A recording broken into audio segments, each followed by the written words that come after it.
Welcome to Vasily's dog hour, folks. They decided to perform in front of the cameras, or camera. Hey, you two, stop it. Anyway, I'm out in my orchard here, I'm about to start pruning all my trees and labelling them because we're going to make the sign wood. That's the little pieces of wood that we cut off the branches, available for you guys to be able to graft your trees. I've got about 150, close to 200 varieties. But I'm looking at this little plum tree here, and see I've got the tree guard on this one here in particular, which has been protecting it somewhat, but it's also allowed the grass to grow through the middle of it, but it's also caused another problem. So there are benefits and pros and cons about guards around trees, especially when they're kept too close to the trunk like that, with the wind rubbing. Look at the damage it's caused here, right there. All that's been killed off. Now there's bark on this side, so the tree is very much alive, but if I work my way up the branch, this is what you've got to look for when you get out there into your pruning stage with your trees. Not just pruning back the branch you don't like, you've got to look for dieback too. That's dieback. It's alive, just barely on this side. Look at that. There's just enough life there to keep this bud going, but that's going to become brittle. I reckon that won't perform that well because it's like canker. It's travelled down to here, right down to there. So that's got to come off. When you're cutting off canker, don't cut it off right to the edge because you're trying to sacrifice or save as much of the tree as possible. Cut past, so you find the end of it, cut past 2 or 3 centimetres below, about an inch below or more. Now, where am I here? Sorry, I've got to put a bit of shade on this. If I cut it here, it's pretty good actually. That's not too bad. But no, I'm going to cut down lower. I'm going to cut down to here just to make sure I got rid of it all.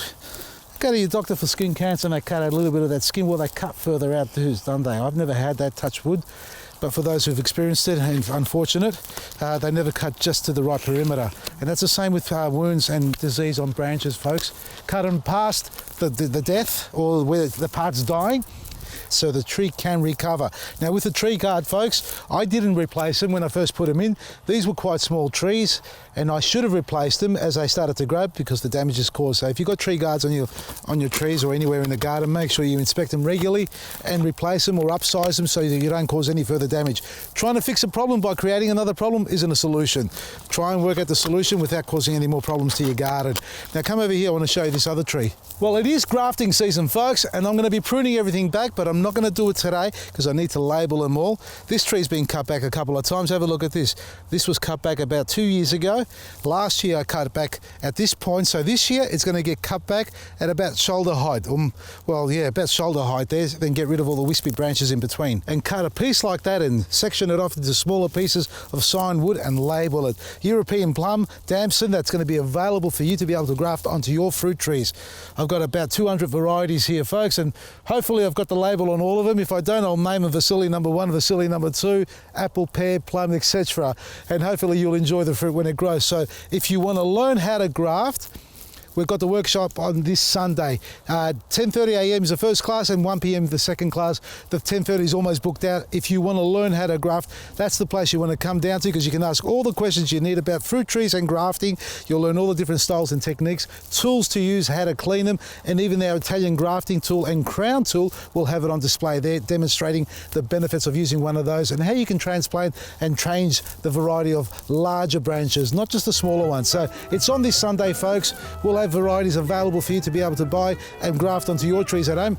Very easy, very simple to do, but if you don't know, you're not going to learn unless you come down there. Book online, vasilysgarden.com, and everything's discounted exactly, folks. Our grafting tools are all heavily discounted, so you can get into it this time of the year as our pruning tools. vasilysgarden.com, from me, Vasily Maresi. Now, I've got to get into labelling because I've got a lot of trees to prune out here.